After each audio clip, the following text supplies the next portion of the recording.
Good afternoon, members of the media, the officials of the EFF, the people of South Africa. The Economic Freedom Fighters is going to the 3rd National People's Assembly, which will be held between the 12th and 15th of December 2024 at Johannesburg Nazareth Expo Center under the theme Defend, Rebuild and Advance the Struggle for Economic Freedom. The National People's Assembly is the highest decision-making body of the EFF, convened by the democratically elected Central Command team every 5 years. This gathering is attended by 90% of delegates from branches of the EFF.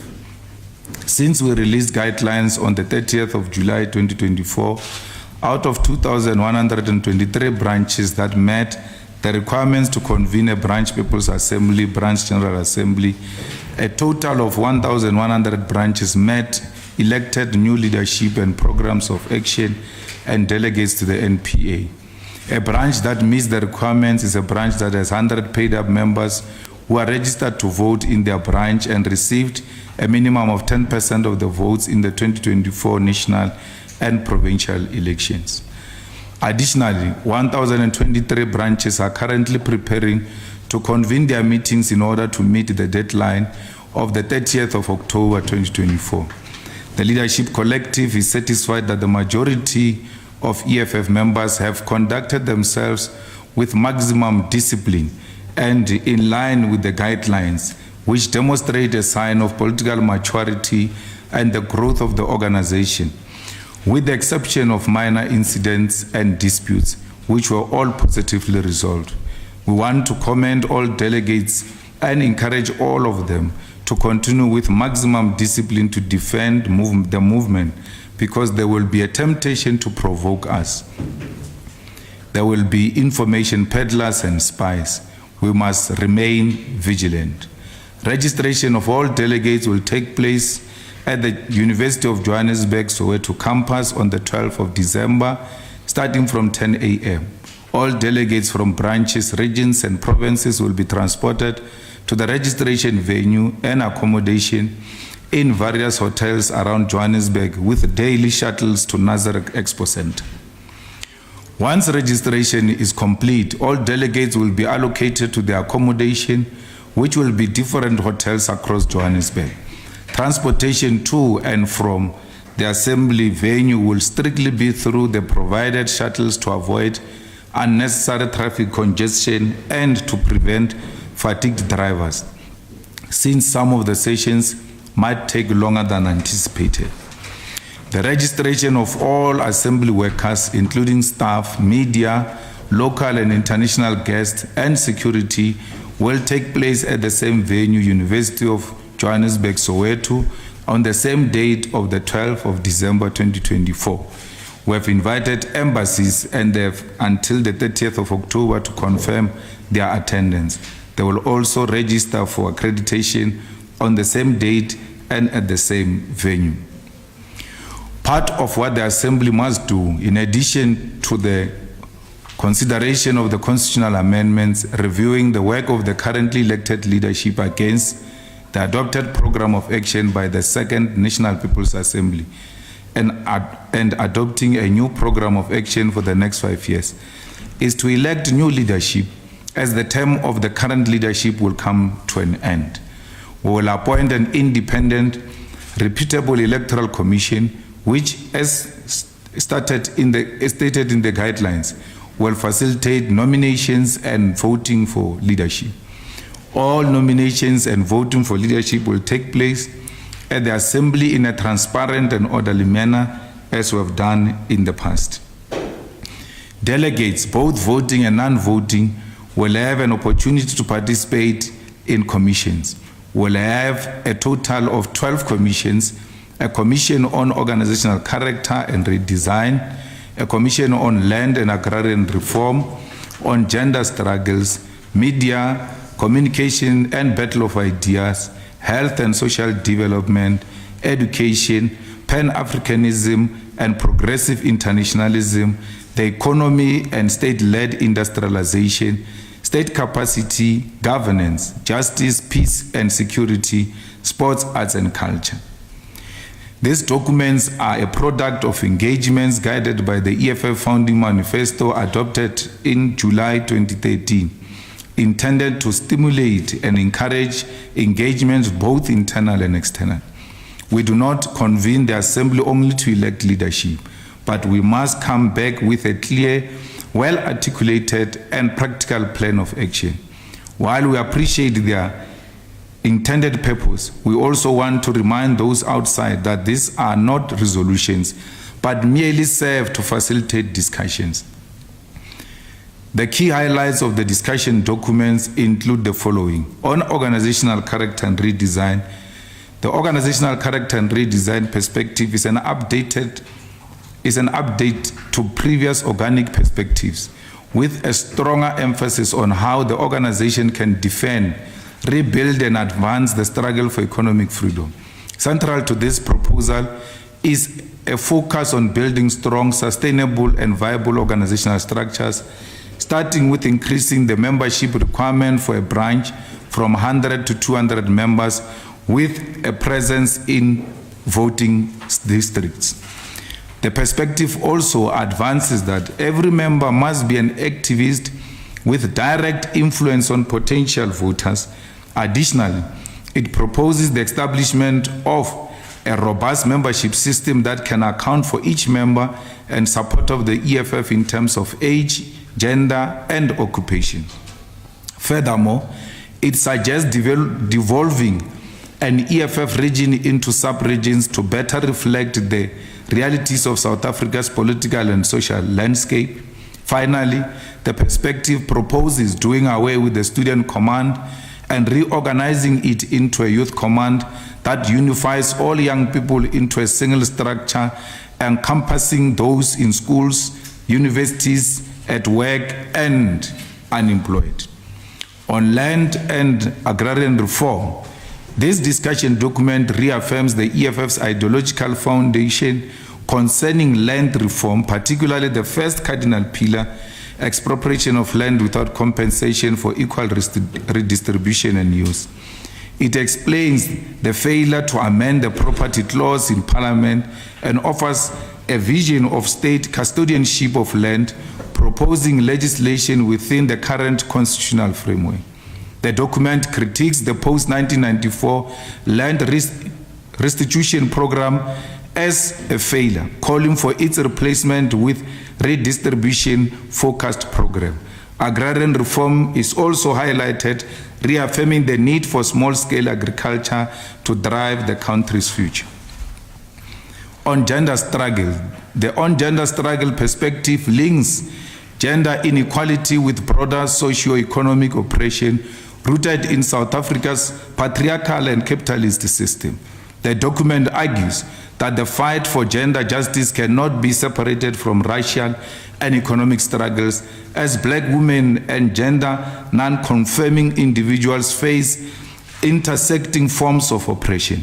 It calls for legislative reforms, education against patriarchy, and initiatives to address gender-based violence while promoting women's economic participation.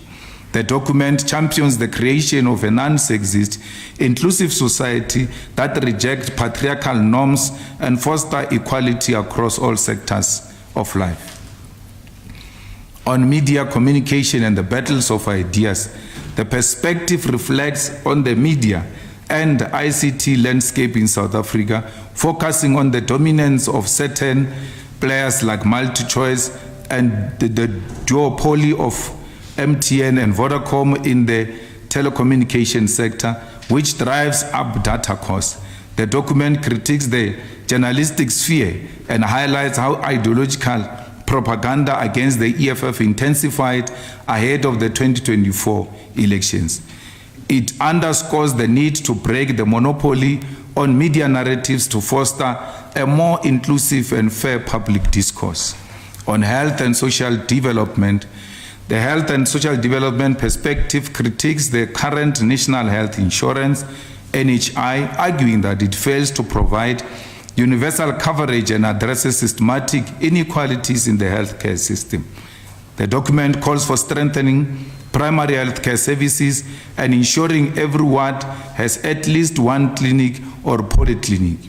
Additionally, it proposes reintroducing 24-hour clinic services and increasing provincial healthcare training facilities. On social development, the document advocates for the doubling of social grants, the introduction of youth grant, and other protective social measures to uplift marginalized communities. On education, the education perspective addresses systematic inequalities rooted in apartheid-era policies, which continue to plague South Africa's education system. It calls for a decolonized, free, and quality education system that provides equal opportunities to all learners, particularly the black majority. The EFF's vision for education include expanding early childhood development, ECD, improving infrastructure, and aligning higher education with South Africa's industrial and developmental needs. By addressing these systematic challenges, the document envisages education as a tool for economic emancipation and social justice. On Pan-Africanism and progressive internationalism, the Pan-Africanism and progressive internationalism perspective envisions Africa's liberation from imperialism through unity, economic self-reliance, and sovereignty. It emphasizes the dismantling of neo-colonial structures and advocates for African unity and the nationalization of key industries to benefit the continent's people. Additionally, it calls for solidarity with global leftist movement to resist capitalist exploitation while promoting Africa's leadership in a progressive multipolar world order. The economy, state-led industrialization. This perspective addresses the crisis of unemployment and poor economic growth with a focus on transferring the wealth to the black working class and African majority. The discussion document rejects privatization and advocates for a state-led industrialization agenda that prioritizes infrastructure development, the nationalization of strategic sectors, and transition to state-led energy production. Central to this vision is the call for the nationalization of the South African Reserve Bank and finalization of the EFF private member bill before Parliament to transfer the ownership of the current central bank from the hands of few minority into the custody of the state to ensure that monetary policy is aligned with the developmental needs of the majority and addresses the abnormality of private ownership of the central bank in the world when overwhelming majority of banks are owned by the government on behalf of the people. Furthermore, the appointment of the governor and the deputy governors of the Reserve Bank must be made by Parliament through a transparent process with interviews held publicly, similar to the process of appointing judges, ensuring that the leadership of the central bank is accountable to the people and reflects the democratic will of the nation. It also emphasizes the strengthening of the South African revenue services to combat illicit financial flows, which deprive the country of much needed resources for transformation. Furthermore, the perspective emphasizes the importance of transformation of the national treasury as critical. As in the hands of reactionary forces, this institution has been used to undermine efforts to transfer wealth to the African majority. This document also called for the increasing of corporate tax to ensure that the big businesses contribute fairly to the development of the country and for reducing the value-added tax VAT back to 14%, relieving the burden on ordinary South Africans. On state capacity, the perspective stresses the importance of a capable state in driving economic transformation and delivering essential services. The document advocates for building a developmental state that manages infrastructure, maintains public assets, and directs strategic sectors through state-owned enterprises. Insourcing essential services and abolishing tenders are key proposals to ensure that public procurement stimulates local industries and creates jobs, making the state the primary driver of national development. On governance, the perspective focuses on the EFF's goal of capturing political power to transform the economy and emancipate the black majority. It highlights the party's experience with coalition politics and the failures of post-apartheid governance, particularly in addressing economic inequalities. The EFF remains committed to revolutionary principles while grappling with the practical governance challenges, proposing strategic power sharing, effective service delivery, and structural reforms to uplift marginalized communities. On justice, peace, and security, the perspective says, grounded in a Marxist analysis of the state, this perspective critiques the post-apartheid justice system as serving bourgeoisie's interest. The document highlights the tension between constitutional supremacy and parliamentary sovereignty, suggesting that the judiciary's strong review powers hinder transformative change.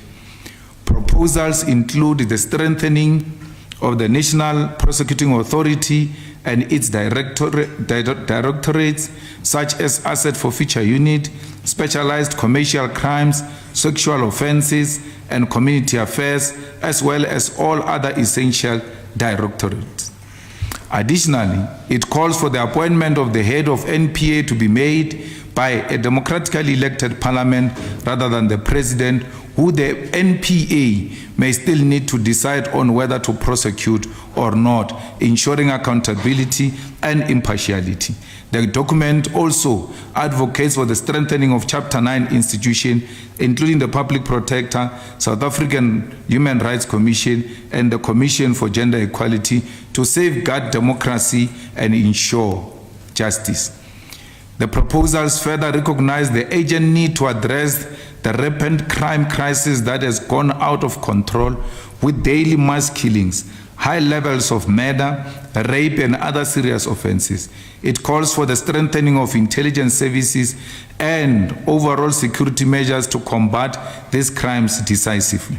Moreover, the document proposes that the Judicial Service Commission's recommendations be sent to National Assembly for finalization and appointment, instead of leaving these decisions in the hands of the President. The broader aim is to shift South Africa's legal system towards one rooted in equality, justice, and the empowerment of democratic institutions to better serve the people. Sports, arts, and culture. The sports, arts, and culture perspective emphasizes the need for transformation in this sector to overcome apartheid's legacy. The document outlines the EFF's vision of sports and arts as drivers of economic emancipation and social cohesion, calling for investment in infrastructure, promoting of women's participation, and support for local industries. The aim is to empower black practitioners in these fields, ensuring their inclusion and economic liberation. All these discussion documents for the Assembly will be circulated publicly in all our social media accounts and will be sent to all members of the EFF, including members of the media. We welcome the election of the new mayor of the city of Tshwane, Dr. Nasipi Moya of Action SA, who was elected by an overwhelming majority of democratically elected councillors in Tshwane. The people of Hammanskraal, Soshanguve, Atteridgeville, Mamelodi, and Arankua have been neglected, left to live alongside illegal dump sites without clean and dependable water, while white suburbs were given maximum attention. Many of the suburbs dominated by white people are well maintained, with working street lights, painted roads, and road signs that are well maintained. We call on the newly elected mayor to hit the ground running, consult the collective, and deliver services to all the people of the city of Tshwane, and avoid prioritizing areas on the basis of race like the former mayor. We welcome the dissolution of the dysfunctional Municipal Council of Tabazimbi, and we view this development as necessary. The whole municipality is dissolved and is expected to hold elections in all 12 wards on the 4th of December 2024. It is the people of Tabazimbi who suffer from poor service delivery because of dysfunctional municipal council. We also want to commend EFF public representatives, particularly EFF members of parliament, who are visible in communities tackling issues of service delivery. The EFF is the most effective and constructive opposition in the 7th Parliament, providing necessary oversight and holding the executive to account. The EFF members of Parliament were the only ones visible doing oversight work during the constituency period, which began on the 23rd of September and will run until the 7th of October 2024. All issues observed during the constituency period will be brought to the Parliament in the form of questions, motions, member statement, and participation in committees. The EFF Parliamentary Caucus has been hard at work with all members diligently attending to their constitutional duty of holding the executive accountable through questions, motions, member statement, and robust engagements in portfolio committees. Since the beginning of the term of the 7th administration of the Parliament of South Africa, the EFF has been making progressive proposals in Parliament that are in the interest of ordinary South Africans and ensures that the executive is held accountable. These include, but are not limited to, reintroduction of the motion to nationalize the South African Reserve Bank, the motion to establish an ad hoc committee to investigate extortion in South Africa with a specific focus on the Western Cape, Eastern Cape, and KwaZulu-Natal. The motion to establish an ad hoc committee to investigate the use of ballot glass by private security guards following the murder of the EFF councillor, Honorary Commissar Moshe Mphatlele. The motion to establish an ad hoc committee to investigate the theft of pension funds from workers by private security companies and local government municipalities. The referral of the Minister of Agriculture to the Ethics and Members' Interest Committee for the appointment of unqualified DA members into positions in government.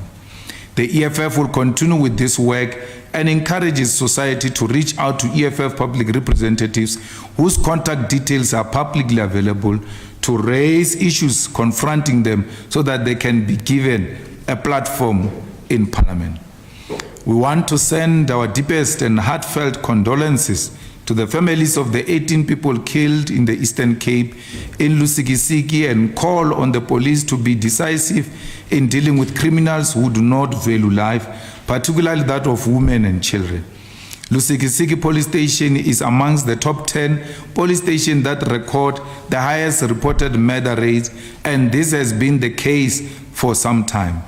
This is a clear sign that unless decisive action is taken, our people will continue to be subjected to lawlessness. Soon after the memorial service of the 18, we were informed that arrests had been made. However, on the very same Monday, another 6 people were killed in Tumbu, which falls under a neighboring police station. We extend our deepest condolences to the families of Tumbu victims as well. This continuous killing are indication that serious and urgent intervention is required. Law enforcement agencies must intensify efforts to bring an end to this senseless violence and restore safety and peace in our communities. We also want to send our deepest condolences and heartfelt condolences to the families in Soweto who have lost 5 children, allegedly due to food poisoning. We once again call on the authorities, including our own deployee to the city of Johannesburg as the MMC of public safety, to ensure that such things do not happen, but also that there are consequences. We expect a detailed report to be submitted to our office by the MMC of public safety in this regard. We reject the imperial forces marking the 7th of October 2023 as the day the Israeli-Palestinian war began. It was in fact yesterday, the 9th of October, that marked 1 year since the racist apartheid state of Israel embarked on a genocidal cleansing of Palestinians in Gaza, which began on the 9th of October 2023.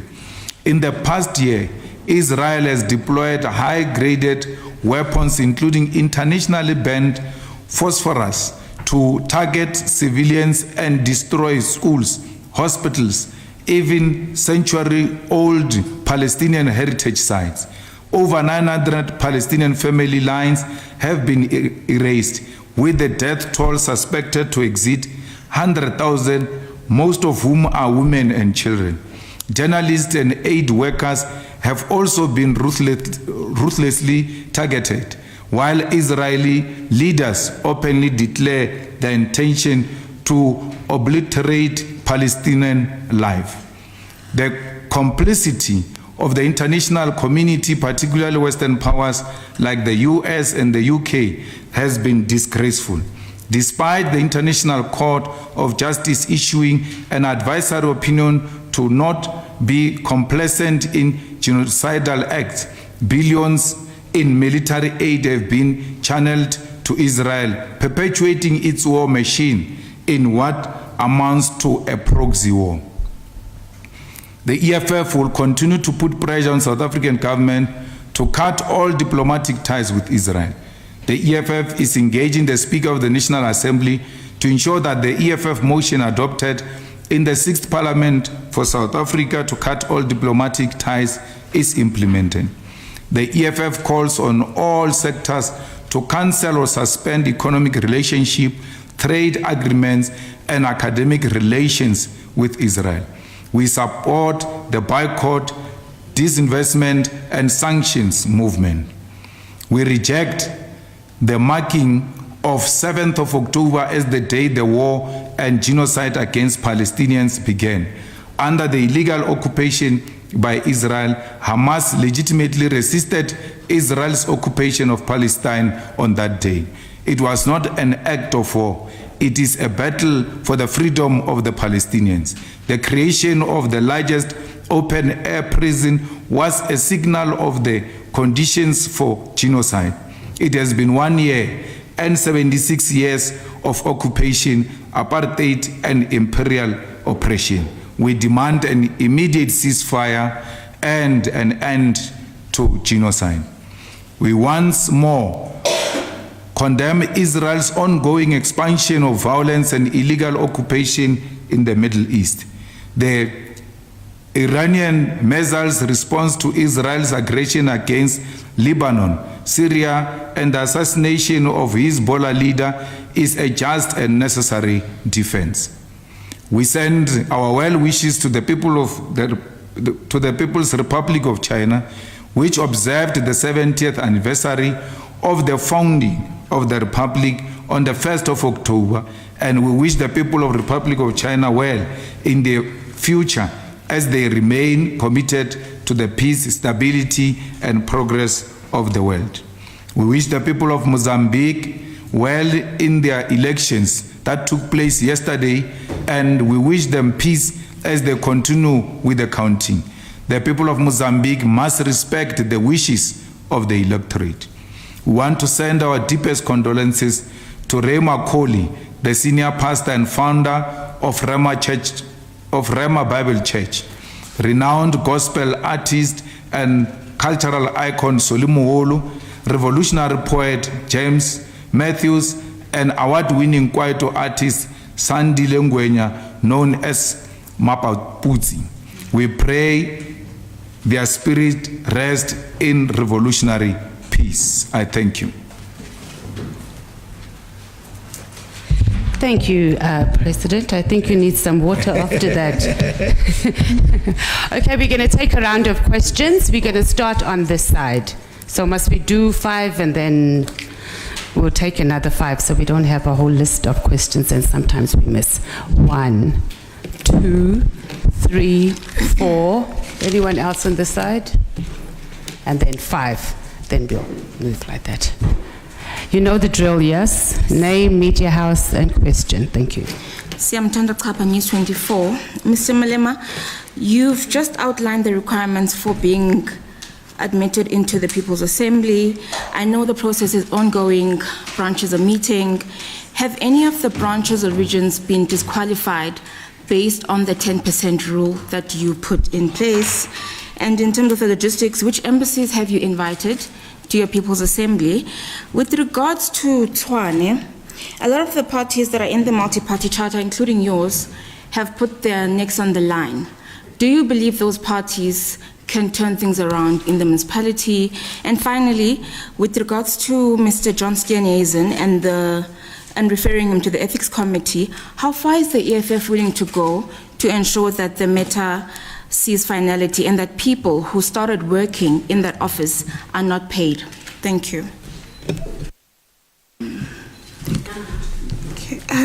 Good afternoon, it's Natasha Piri here from SABC News. Just as a follow-up to Siyamthanda's question, especially on Tshwane, given what happened yesterday, are we likely to see a reconstitution perhaps of metros where the EFF is involved, perhaps maybe Sidibeng?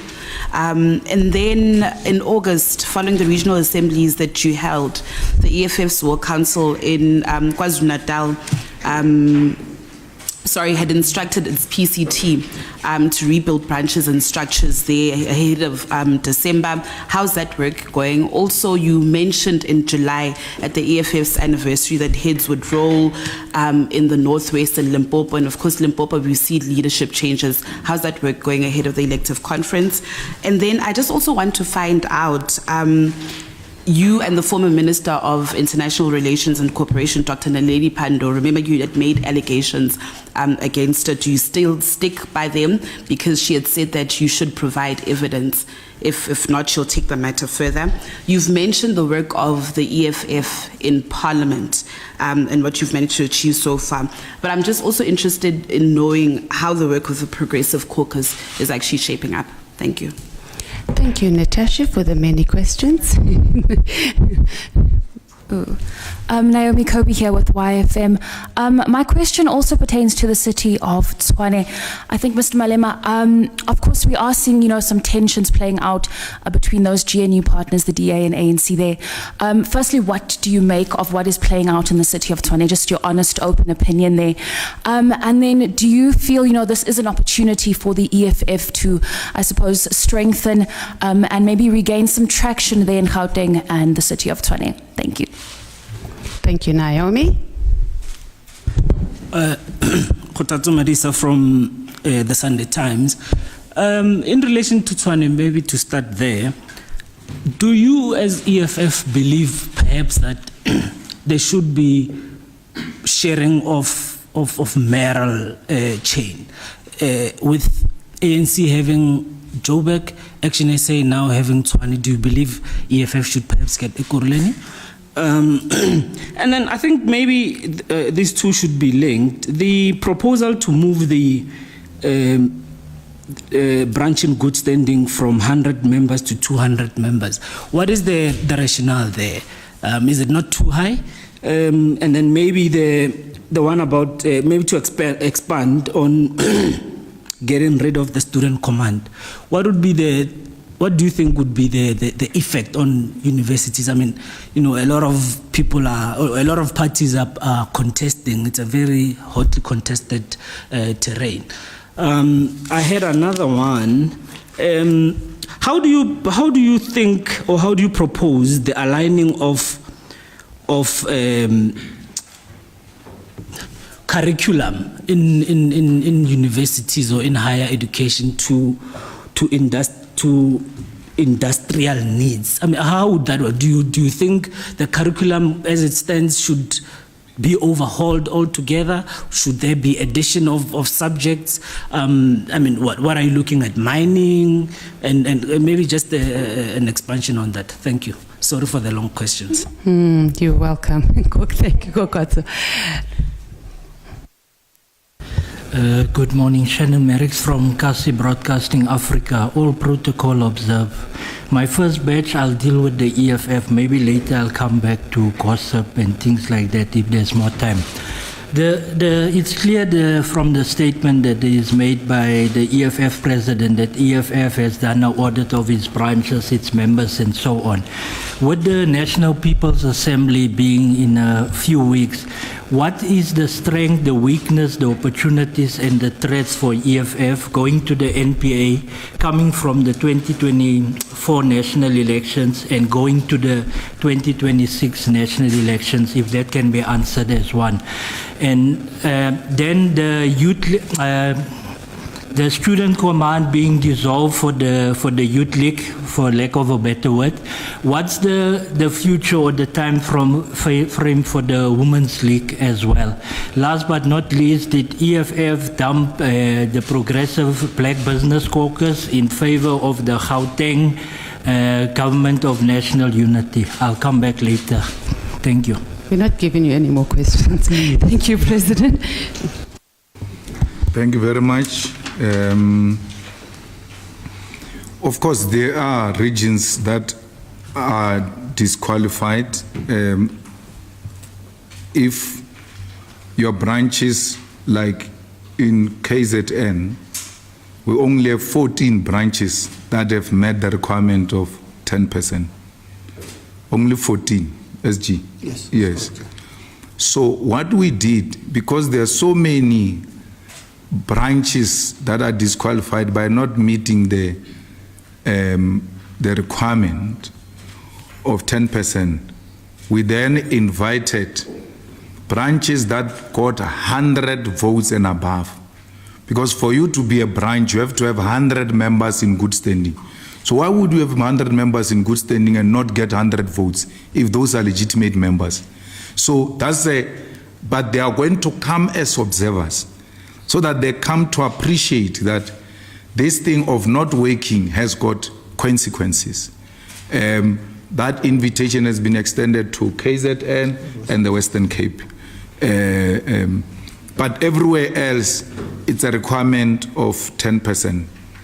And that gives us is one delegate per branch and 2,123 qualified. So these delegates are going to be gender balanced because we have used a zebra approach.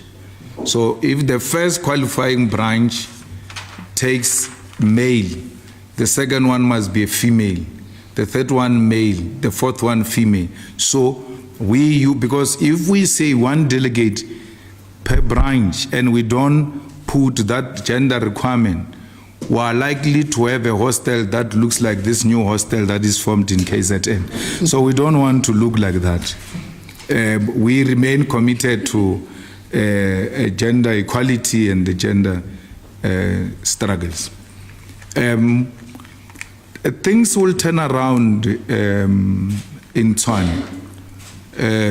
And when we say the mayor must hit the ground running, we simply mean that, it shouldn't take a mayor 2-3 days to send the trucks to go and remove illegal dumping in Mamelodi. If you go to Mamelodi, you will be shocked by the state of affairs.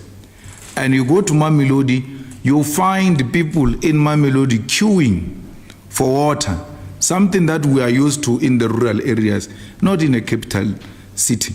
So we have that situation, and because the party that was in government only focused on the white areas. So we hope the bringing in of the EFF, Action SA, the ANC, will have the interest for all, not the interest for black people or interest for white people, but with the priority being the black people, the African townships and colored townships, followed by Indian townships and the white suburbs, because in the white suburbs they've got almost everything. But the colors and the Africans are the most excluded when it comes to service delivery in Tshwane. So we are for mayor sharing. We are for Tshwane, Action SA, Joburg, ANC, Ekurhuleni EFF, but the ANC in its form and character is very disloyal to its own decisions, because they had agreed to this and then only changed later against what we agreed on.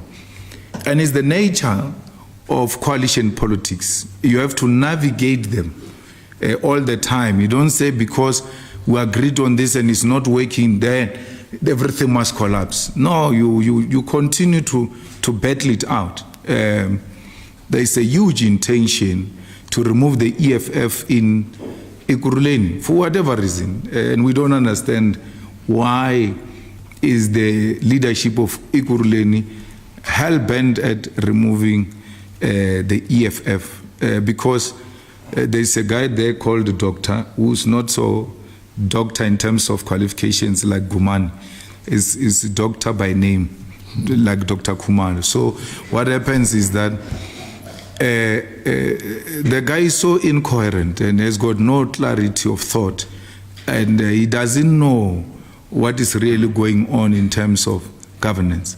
And he's threatened by the young, capable leadership of the EFF, which is well articulate and forever on the ground servicing our people. So we're dealing with a mayor who suffers from inferiority complex and who wants to disrupt people, disrupt the whole service delivery on the basis of just being scared of Dunga. Dunga is a threat, a big threat to that guy. I don't know what that guy did. We had a discussion with the ANC not so long ago, and they said, they removed Dunga because of the budget. He was not listening to them on the budget, corruption and all of that. I said, you removed Dunga because you say you didn't put your needs in the budget. But surprisingly, 2 days after you removed Dunga, you went to present the same budget of Dunga without changing a comma, to demonstrate that it was not true that Dunga is not listening to them. They took what Dunga wrote and went to read it. I told them right on their face that stop lying, because it's a lie. You say he didn't listen to you. You get an opportunity now to get a budget, change it to include what you say Dunga was refusing to include.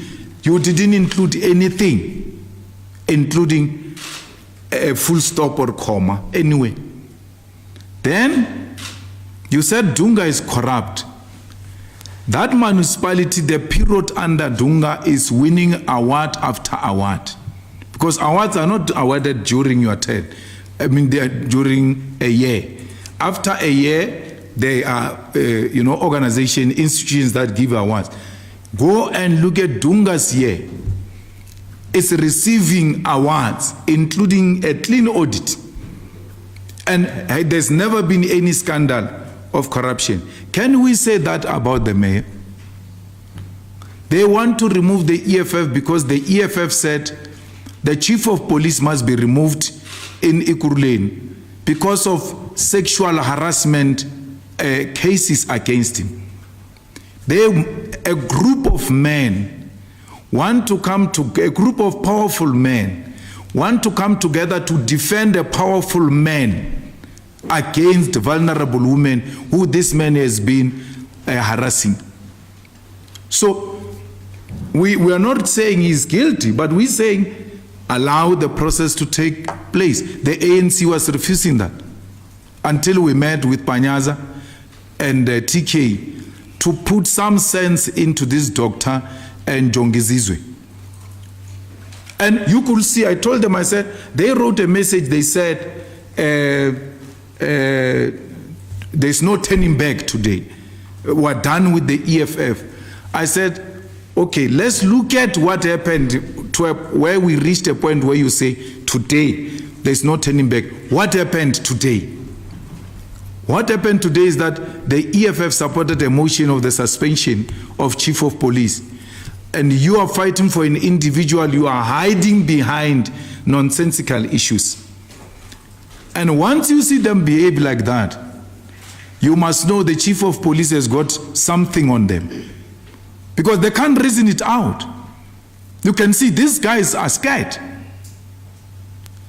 So we told them we really are not married to the positions.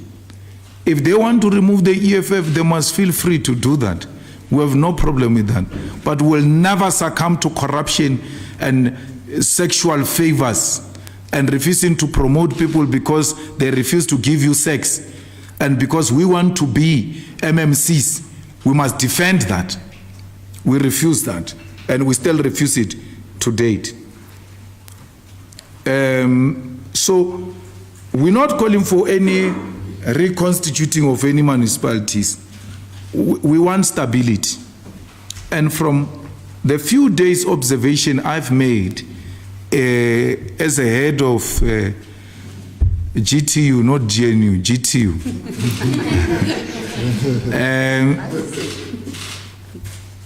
The mayor of Johannesburg, despite that he came in Chacharach with hiring people who would come from outside to be security officers,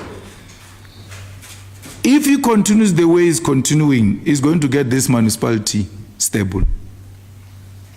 Because since he took over, there is some sense of what we are doing. And we want that kind of leadership with maturity. The deal in Tshwane, by the way, was made possible by Dada Morero, who did the behind the scenes for the sake of stability, starting here in Joburg, going into Johannesburg. So why would you want changes there? We just elected him and so far so good. Let's give Tshwane a chance. Let's leave that Domkop of Ikuruleni to expose himself. He's not gifted, he's got no talent. That thing, if he's not careful, it will collapse in his hands, but we won't allow that. The rebuilding of structures in KZN, we're all now busy with the NPA. And the focus is on the 14 branches that met 10% and on the other branches that are going to be the observer. So far, we're doing very well with regard to that. And in KZN, all our structures are intact.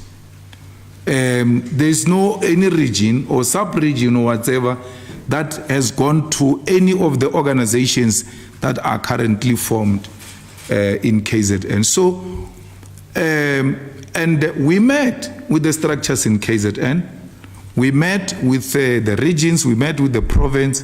They all gave accountability and were satisfied with the explanation that was provided by the leadership of KZN.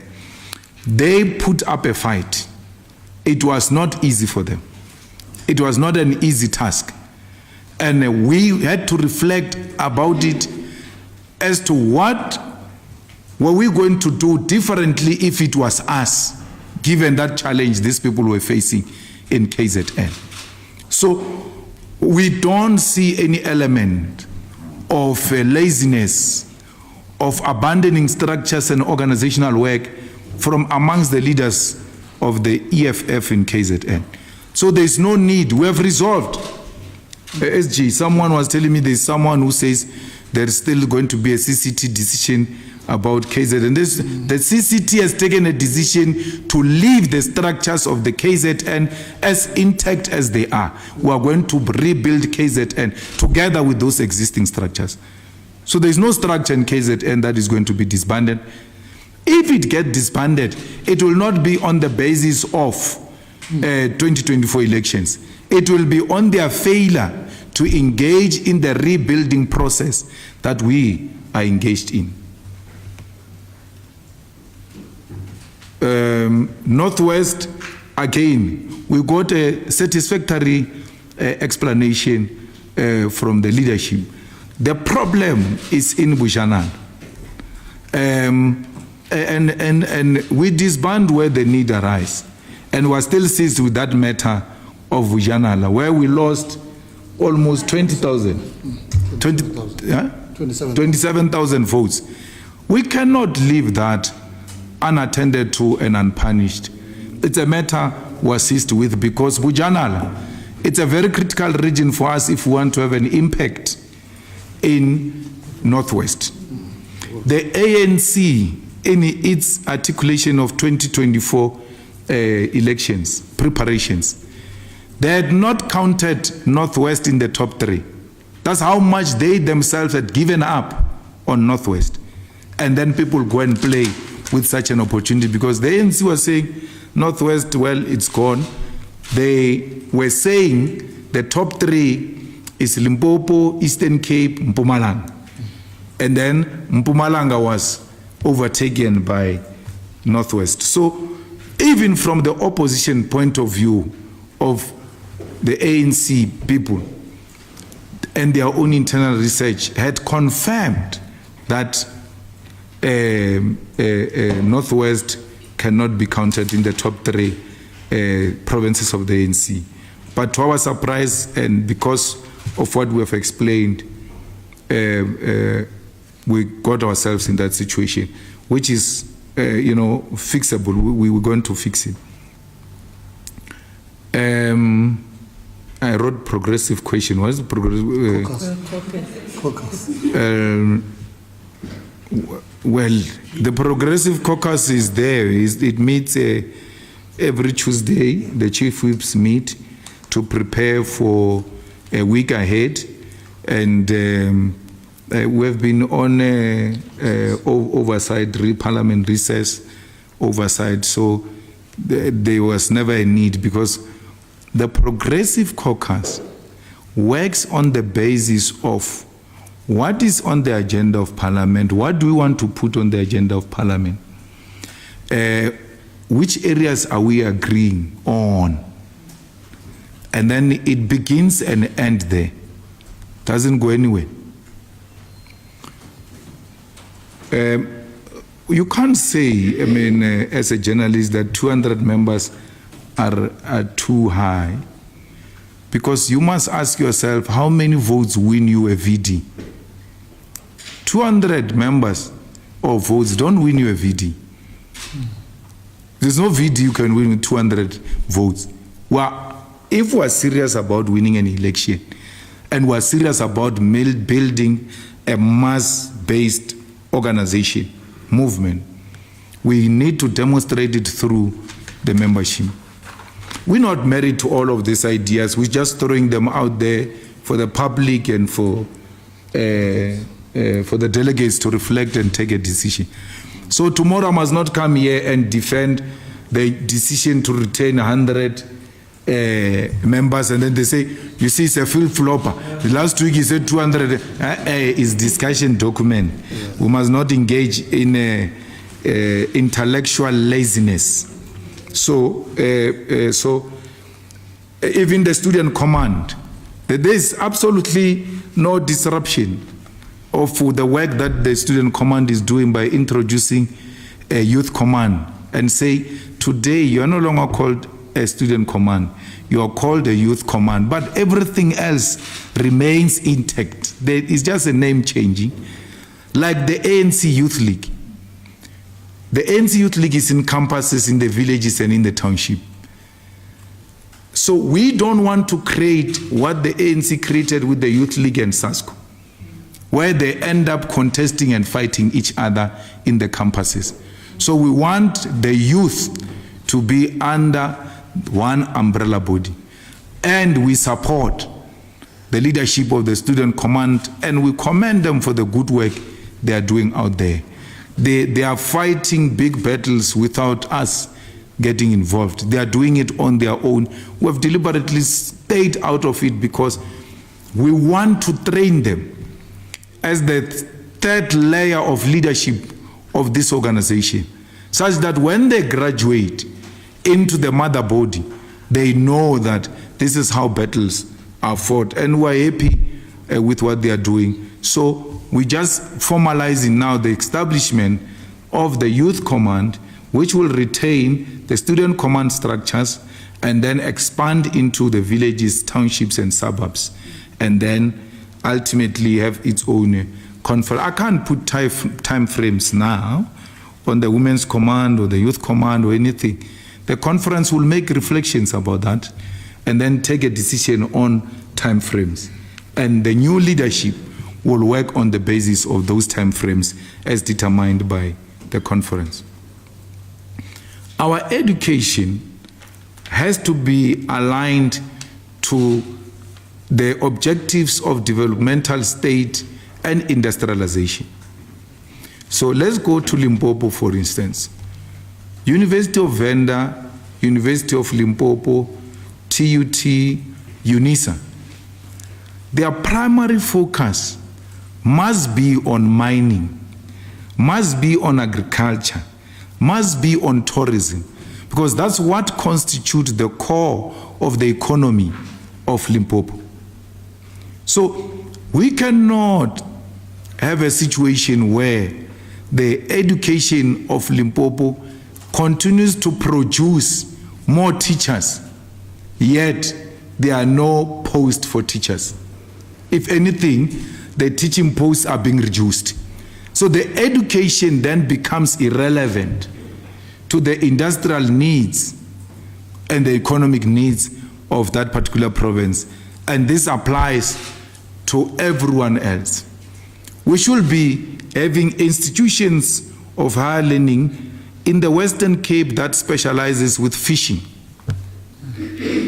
and that specializes with the ocean economy. In the Western Cape, in KZN, in the Eastern Cape, and the other part of Northern Cape. So we cannot have an education system that is not speaking to what are the demands of the economy of that particular province. And that's what we are advocating for. On top of a decolonized education that will be driven by Pan-Africanism. Wits University, it's a mining university. It produces the best mining engineers in the whole world. Wits University. It was formed by mining companies, the Oppenheimers, to produce relevant skills for the requirements of that time in relation to mining in Johannesburg and Gauteng. So, guided by that, of course, it has expanded to produce many other skills, but it hasn't lost focus of what it seeks to achieve. And we should have all of that. Why is University of Walter Sisulu University not producing what is relevant for the Umtata area? Why is the Nelson Mandela University not relevant to Gqeberha? Why is Limpopo, University of Limpopo not big on agriculture? The University of Limpopo should be owning farms that specializes with all types of farming, be it a crop or animals, livestock or crop. Why is there no big farm owned by the University of Limpopo that produces cabbages, that produces tomatoes, that produces mangoes? That those farms don't have to be by the University SG. They can be anywhere in Limpopo and relevant to what that soil produces. And they produce not only to educate, because with agriculture, you can also create revenue for the university. As they produce teaching in the process, they also provide the markets with the products of what they are producing. We farmers, some of us are farmers, we get kids from agricultural sectors to come and train in our farms. That is education. We are educating them. We are giving them practicals without being institutions of higher learning. But institutions of higher learning are not doing that. You have in Sesheu there is a Capricorn FET college. Right next to it, all those industries and factories are closed. Why can't that TVET college look at what could be relevant to these factories and teach those people and train them as well in these factories and produce? Because we used to produce textile. Clothes used to be produced in that industrial area in Sesheu. There is a huge demand for such things. The university can teach that, and not the university, the TVET college can teach that, and in the process supply, especially the retail stores that are there. We can demand that you must take some percentage from the students here who are producing this thing. That is revenue to the TVET college, but equally a skill transferred to the students. And that's what we're talking about. There is no threat to NPA of the EFF, National People's Assembly, the thing we're talking about, prosecuting authority. There is no threat at all. Anyone who behaves outside the guideline will not see that Nazarek. And even if you arrive by mistake and you misbehave there, we take the tag. We remove, that's why we give them those things. We take that thing and show you the door. Everyone is going to behave according to the code of conduct, constitution, and the guidelines of the EFF. And everyone is going to observe the discipline of the chairperson of the session. When the chair says, put your hands down, there's no hand that can stand. For what? So all of those rules will be read to delegates at the conference. There is no one who's going to book delegates into any hotel. Delegates are going to sleep in a hotel booked and paid for by the EFF. When they leave the hotel booked by the EFF, they get into a shuttle booked by the EFF. No one outside that hotel, who slept outside that hotel, will get into a shuttle of the EFF.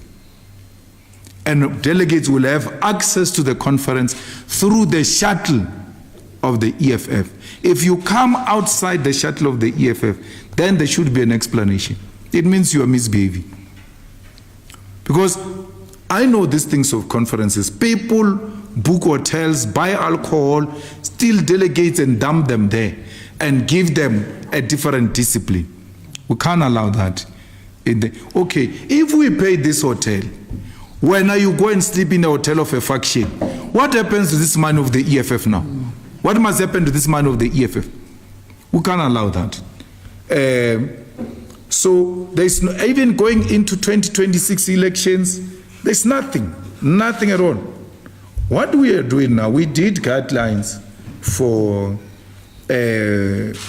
election of ward candidates. And we then put in the guidelines, which it will now be official by the NPA, that if the national officials are not satisfied with a candidate, they've got a right to remove that candidate.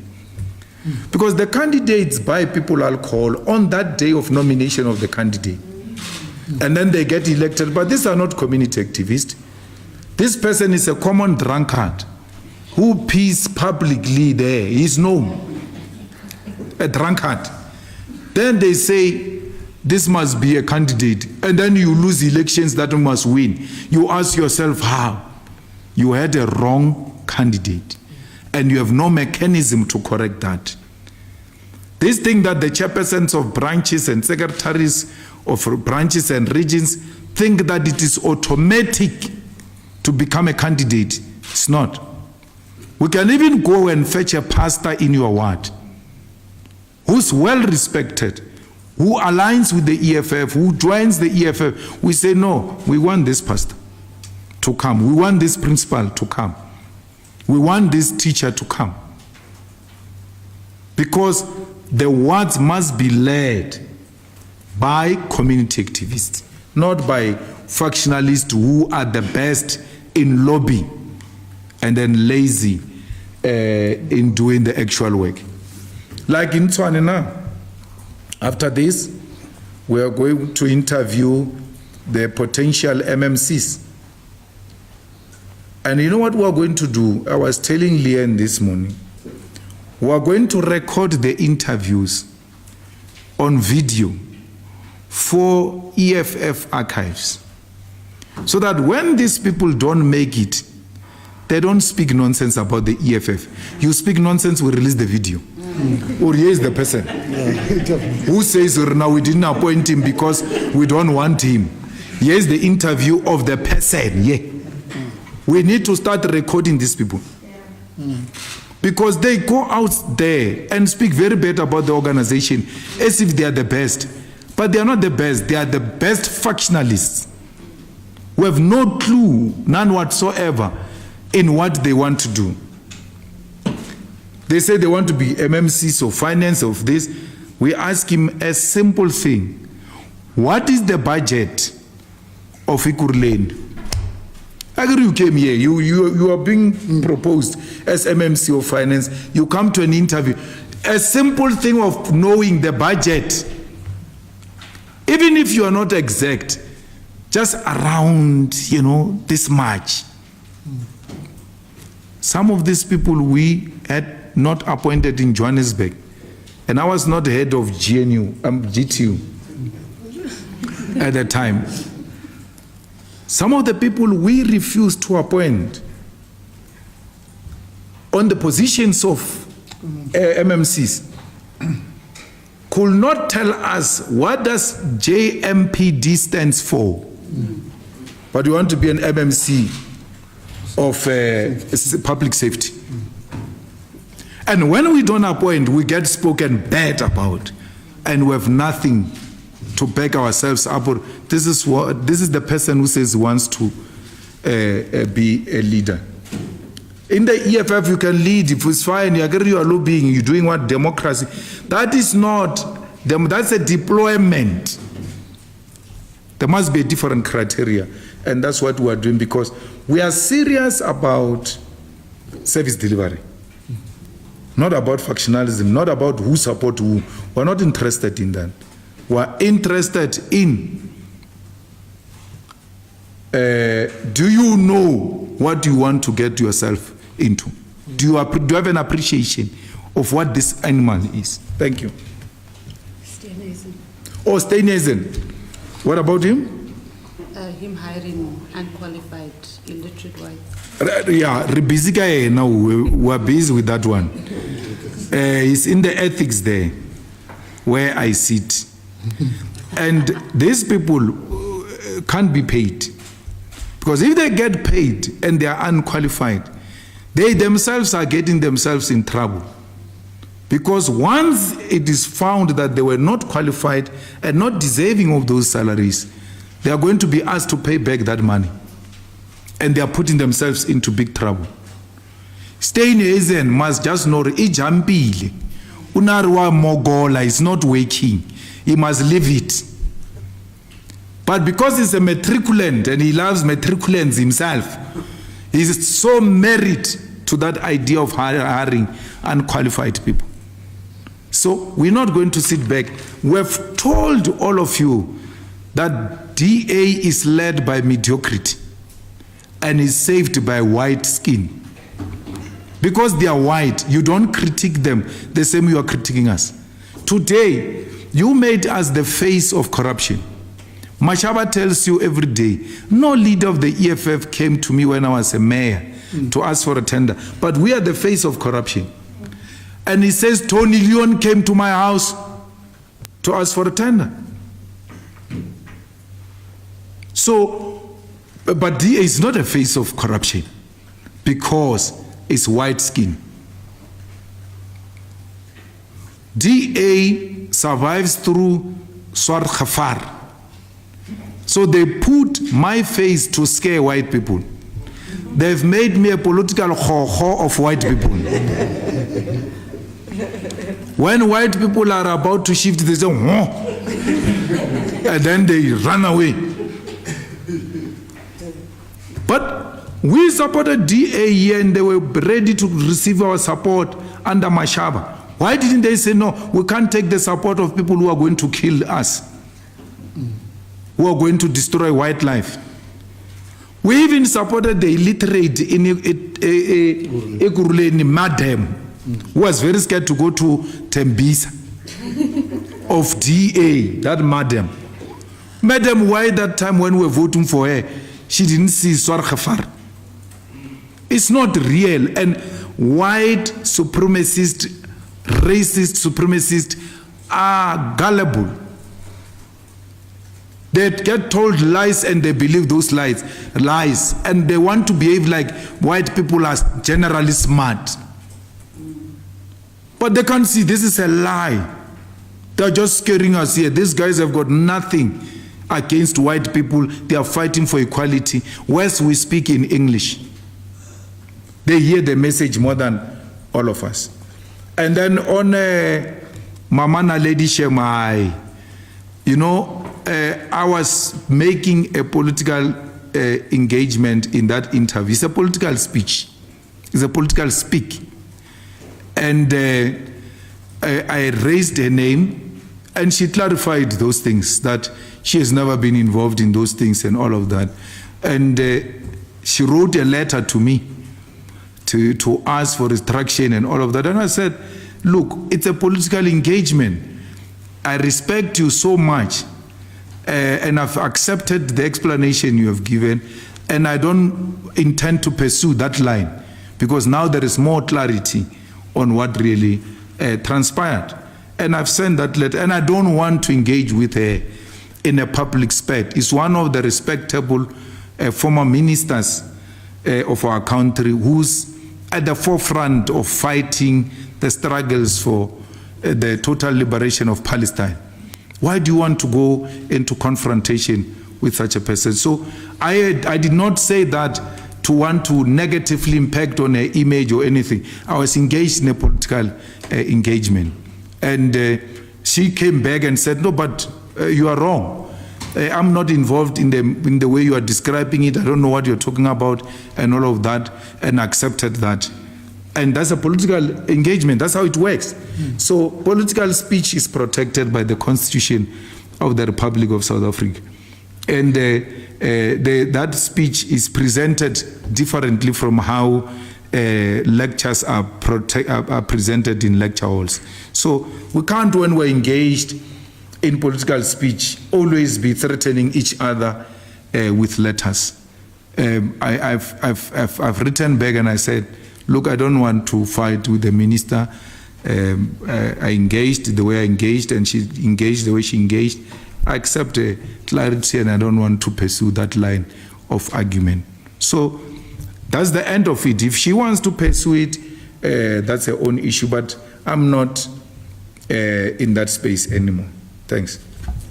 Okay, let me get an indication of how many hands do we have for this last round, because we're not going to take another one. So we got 1, Power, 2, 3, 4, 5, and then Natasha, only because President, she's from the public broadcaster. Yes. Thank you. And then this one? Oh, is yes. not- Oh, yeah. Well, yes, our Yeah. favorite. So you're going to go last, yeah? Yeah. Power? Good day, everyone. My name is Yonela from Sauma HD Radios. Mr. Malema, I've got just one question. A month ago, you spoke about the changes that will take place within the leadership of the EFF. So in brief, can you please tell us what are those changes, and will they also affect the members of GTU? And in closing, are there any reconsiderations to fill the vacant post of the Deputy President? Thank you. Number 2.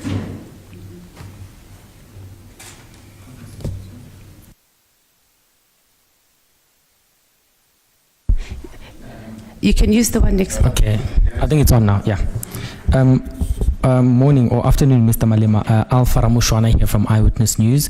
I also just want to speak about the DP position. All responsibilities of the Deputy President were moved to the office of the President.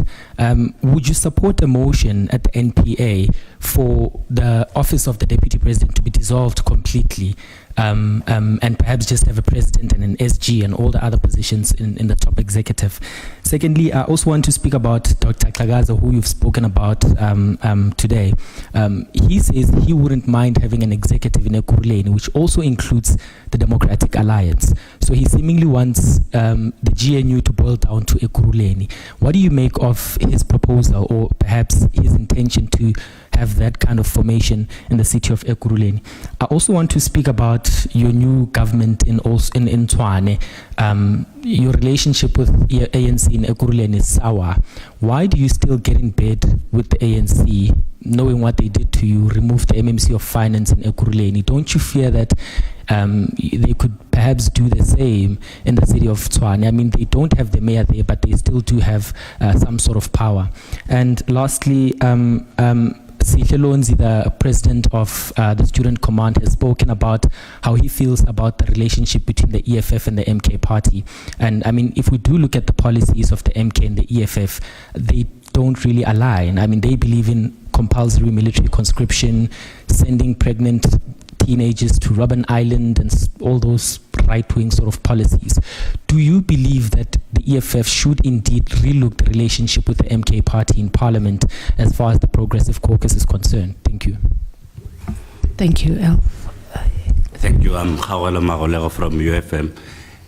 In reaction to Dr. Moya's election yesterday, the FF Plus says if you put together Action SA, EFF, and ANC, they are likely to get excited and want to, for example, insource, and they will not have money for that. So they reckon that the banks would suddenly lose confidence in the metro because of this, your relationship with the ANC, and you'll very soon actually not even be able, the city won't be able to pay things like bonuses, which are coming up in November. Just your general reaction on that. And also, I think you have already reacted to being painted as the face of corruption. It's fine. And then last thing, the DA has been threatening to abandon talks with the ANC that are apparently meant to stabilize other hung municipalities. So I'm asking you as the EFF whether you are able to attest to any level of instability, say in Mogale City, Nelson Mandela, or eThekwini, that would require a DA intervention in order to resolve. Thank you very much. It's Zianda Ngobo from Newsroom Africa. I've got two questions that are almost linked. Just almost off the back of Alpha's question. So will the dynamic in Gauteng, where the EFF and ANC are working together, is that something that you're considering to escalate to national level? Are you finding it easier, for an example, excuse me, to speak to the Gauteng leadership of the ANC versus national leadership, because the dynamics seem to be quite different there?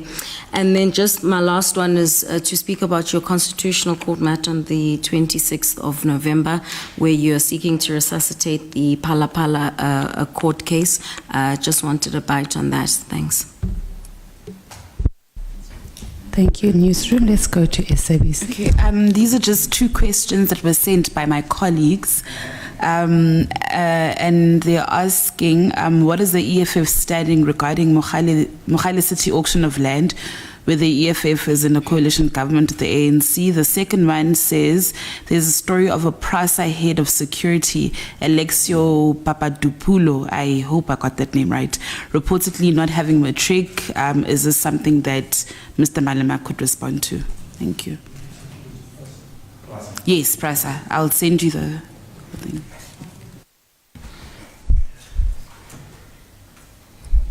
Kasi Broadcasting. Shannon Merrick's Kasi Broadcasting Africa, all protocol observed. The EFF statement talks about its NPA dealing with issues of the media.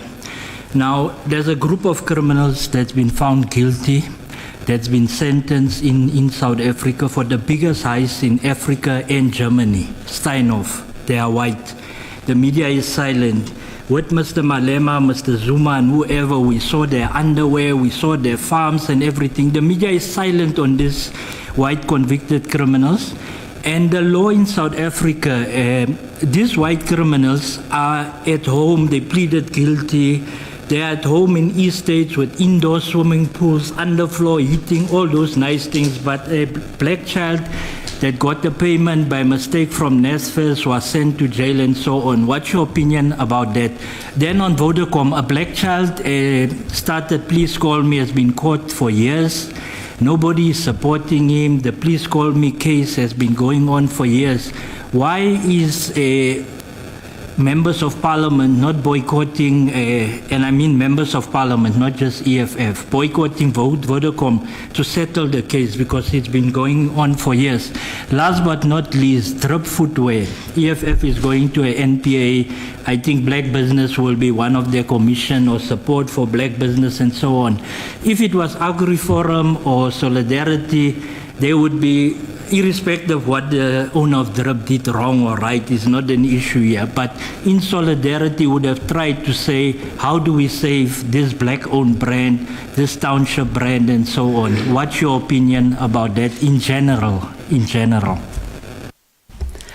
Thank you, and that concludes the questions, President. Thank you very much.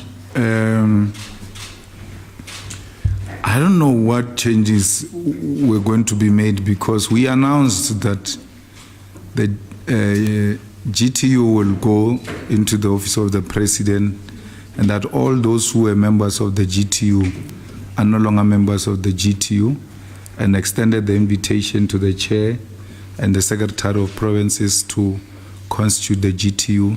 That is with regard to the changing of positions in relation to governance in the EFF. Internally,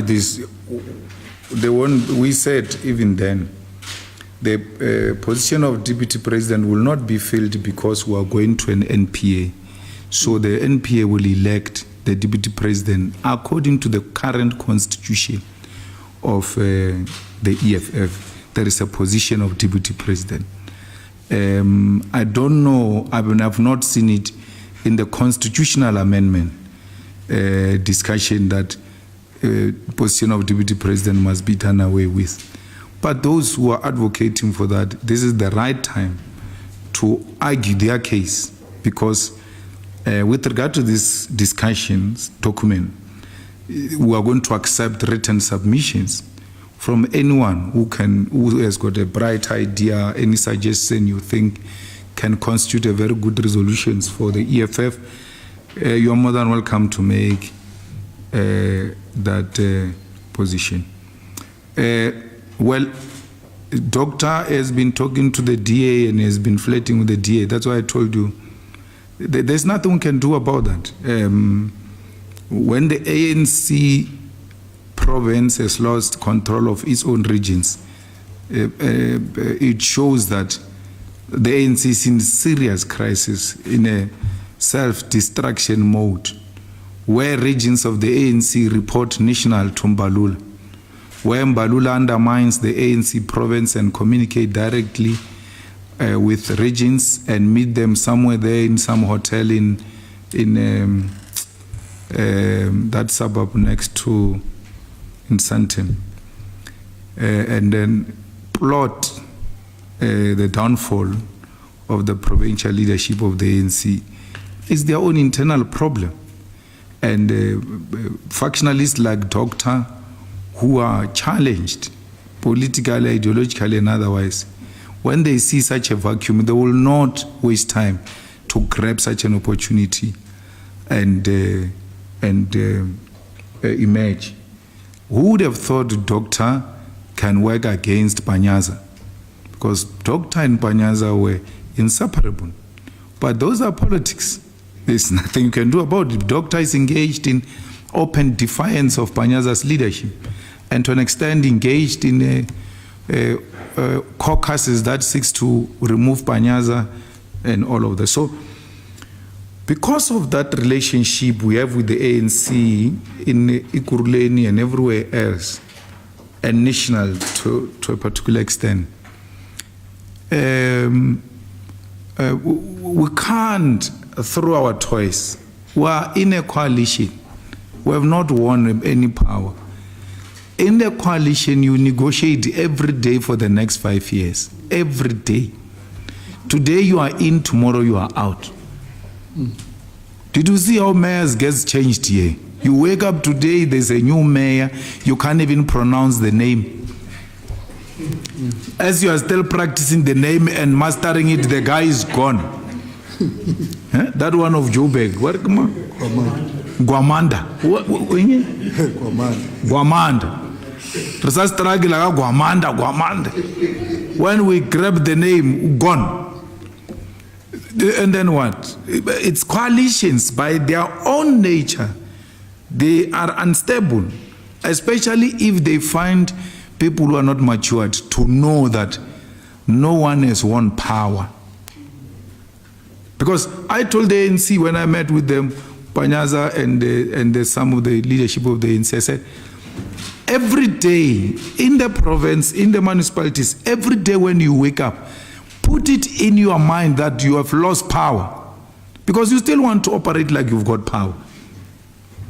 And in a desperation to hang into power, they are even prepared to sleep with a strategic enemy.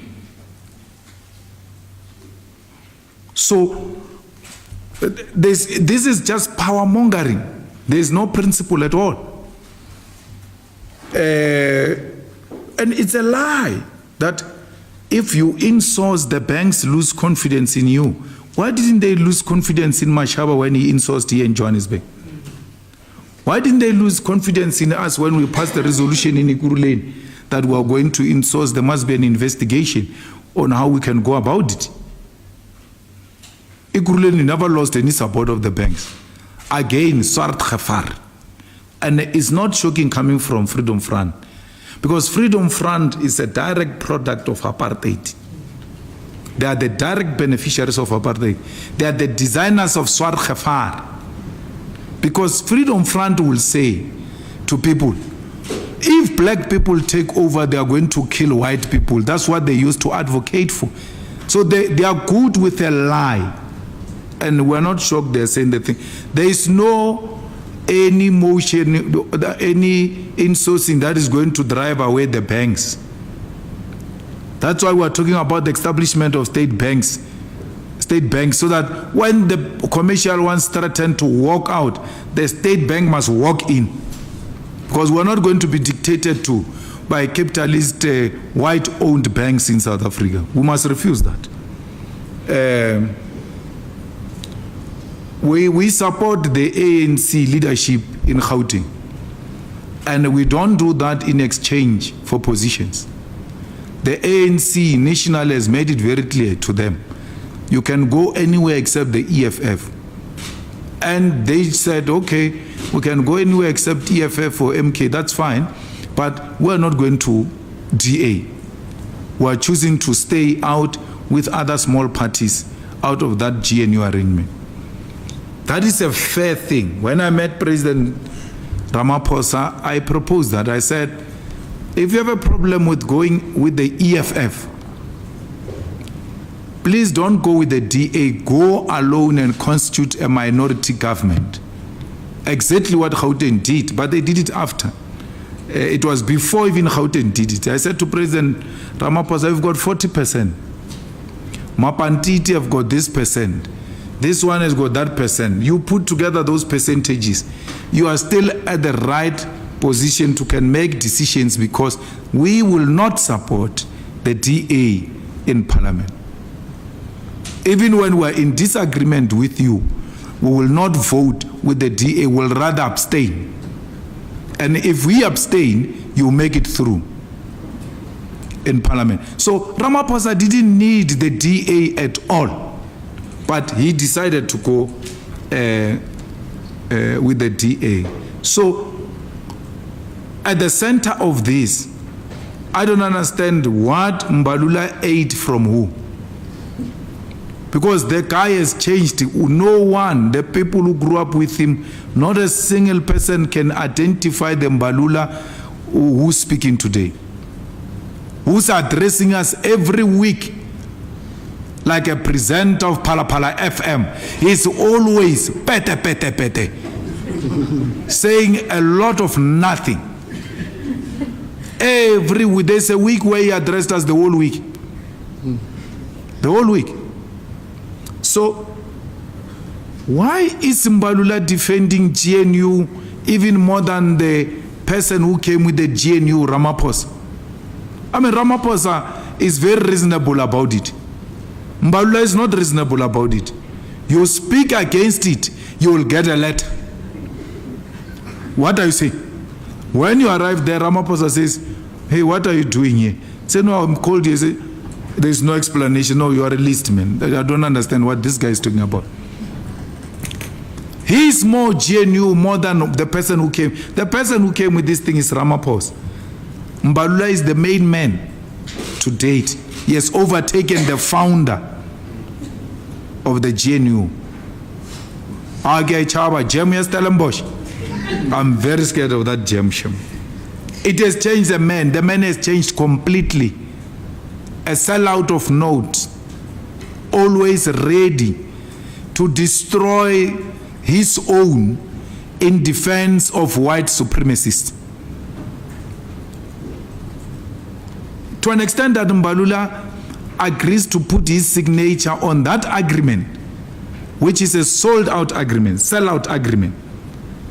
The historical account will be that Mbalula is the one who signed off our country back into the hands of white people. Ordinarily, such an agreement should be signed by a president. But Ramaphosa made a calculated move that I'm not going to go into this historic document, which is a sellout position. It was Mandela at Codesa who took de Klerk toe for toe. It was not Secretary General. It was Mandela and de Klerk like this. Today, when this is a complete sellout, they say, no, save the president, let this one come. Matriculous, let him come and sign what he doesn't know. And then Helen reminds him every day. But Mbalula, read. The problem is that you don't read. That is not what the agreement says. He's relying on verbal utterances. He has never read the thing. But he signed it. So, if Gauteng comes to us and say, guys, let's talk, let's come together, we are more than willing to talk to them. Pala case, we told you Pala will never die. It will never die. Even if it dies in the constitutional court, it shall be revived in parliament. When Ramaphosa gets removed as the president of the ANC, the new president will not be interested in that thing. Will say, no, but this is what you need to do. Ramaphosa's day in court is coming with an independent NPA, with an objective parliament, with a parliament that is constituted the way we are constituting this parliament now. Pala can pass. And Ramaphosa gets to be impeached, because you can be impeached even when you have left the office and followed up with criminal charges. So Pala will never die. We have not eaten anything from Pala people. That's why we have carried it. Helen has eaten. She supported the motion with John Steenhuisen in Parliament after eating the agriculture post, swallowed it. Now they've made a U-turn on Pala. We are going to court about Pala. Because our argument with Pala is that once the panel says you move this way, Parliament has got no any other option except to follow what the panel says. The panel never said he's guilty. It just said there is a prima facie, and therefore you have to investigate if these things are true or not. But there is an impeachable case. And that's why we are pursuing this matter. Because the former Chief Justice, Ngobo, said, we are going. This is a correct direction to take. It's not us, politicians. It's not us, politicians. It's the former Chief Justice who said, there is an impeachable case, let the man come and answer for himself. Let those judges of the Constitutional Court go and disagree with their former Chief Justice. In Mogale City, we are in a coalition. We don't agree with tenders, but they are tendering every day. The policy of the EFF is that we don't want tenders. But we are not in power. We are negotiating with the people in Mogale City. Guys, let's build the state capacity and do away with this thing of tenders. So the question is going to be, because you don't want tenders and these people are tendering, what are you going to do? We are there fighting that struggle every day. That's what coalition means. The same goes to the land auction. We don't agree with the land auction. We are saying the land must be given to our people free of charge. And anyone who auctions the land knows very well who is the highest bidder. Because there will never be one amongst us who can be the highest bidder against these people. So you actually want to give it to white people, but we are giving it to them through a back door and calling it an auction. I don't know about Pras. We'll follow up. I didn't know there's such a thing. After this, we'll make a follow up, because if that is the case, we'll attend to it. Staying off, you are quite correct. Pastor Ray Macaulay passed away. 4:05 was reporting outside his home or outside his church or something immediately. But that crook of staying off, Bargman, the one that they said he died, committed suicide, Josta, they just said he died. There was no camera of 4:05, 4:03. SABC outside his home to see people who are bringing condolences like you do with all the high-profile people. Why was that not done? Asia Akhudaman. He's still alive, that guy. And you've got the brief. You are part of the brief. That's why you did. Why didn't you go and report outside that guy's house? Is that guy of staying off? Is that guy of Busasa? A poor man, a rich guy dies in a poor man's car. You believe that? You believe that he went to bump into some bridge and he died? You have never put a camera outside his house. And even if he stays in an estate SG, they stand outside the gate of the estate. You have never done that with all these white crooks. Never. And you want us to believe. When I say they've made me an EFF the face of corruption, I mean us black people. They've made us the face of corruption. Any white person is not corrupt. Now, Joestar dies. All of a sudden, people are pleading guilty. There's no trial. Why these people didn't plead guilty then? No, they want to be pretending like they are doing something about this matter. There's nothing being done about this matter because it's a white crime. A white crime is covered. There's a cover-up for it in South Africa. So you are right. The media is to be blamed as well. I challenge you even today, go and show us where this guy stays of staying off. Go and put a camera outside his house. Today, we see the people who are sending condolences to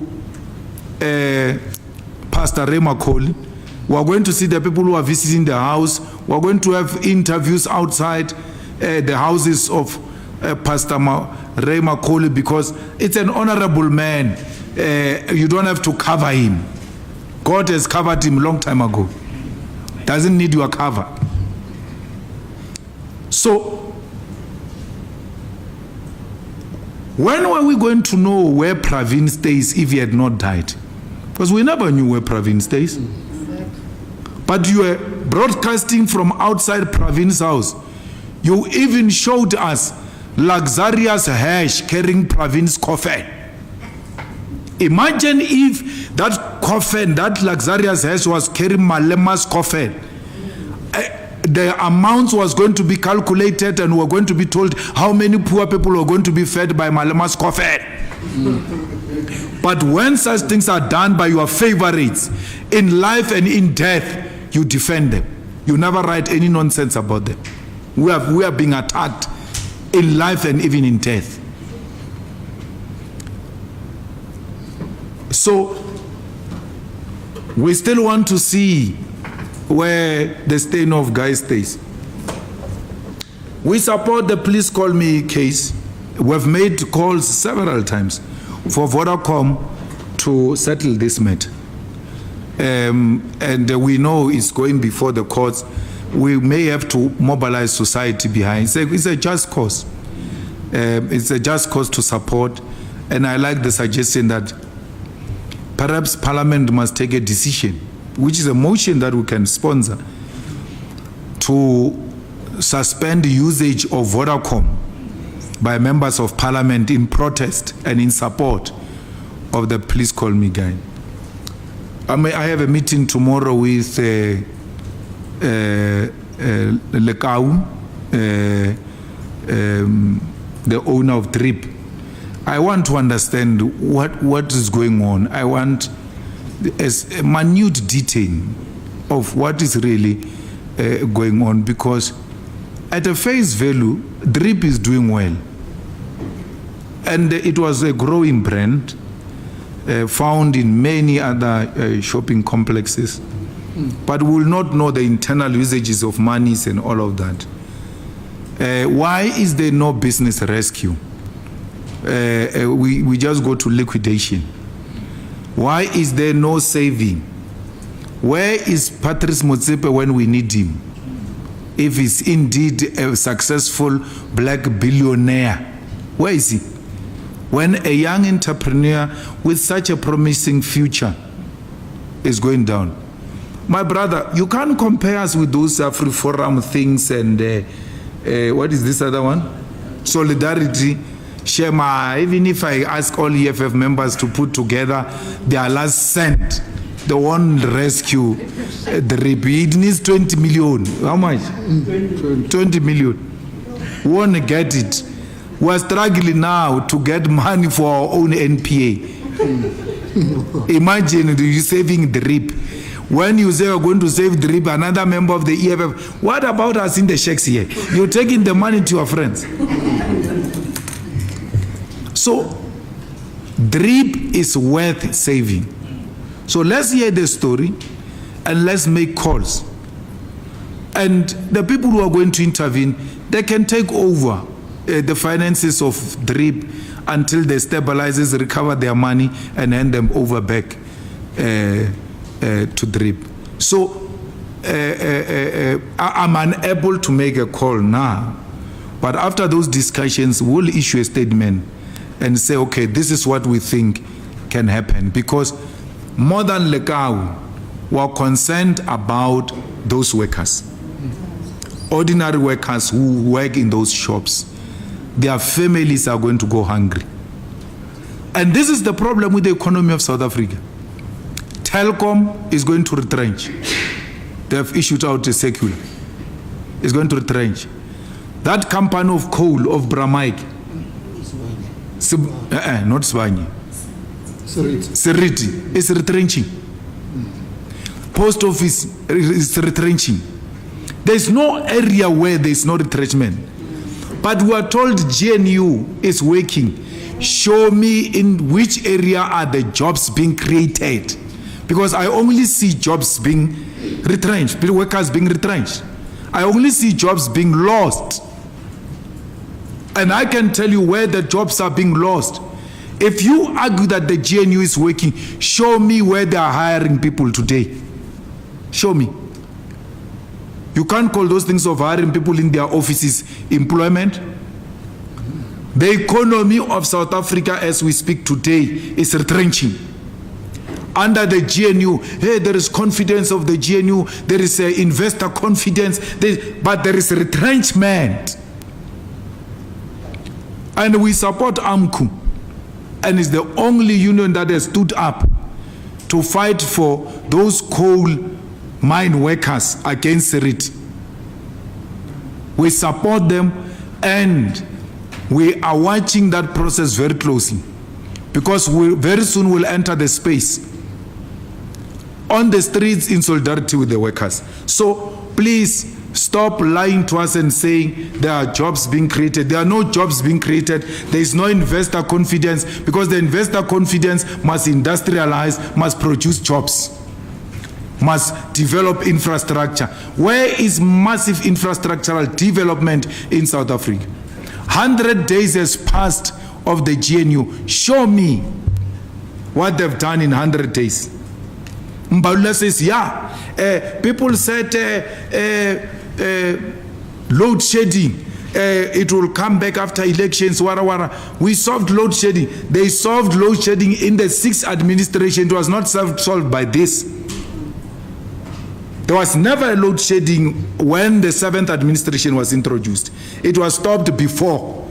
So they must not claim the victories of the 6th administration. They didn't stop load shedding. It was stopped then.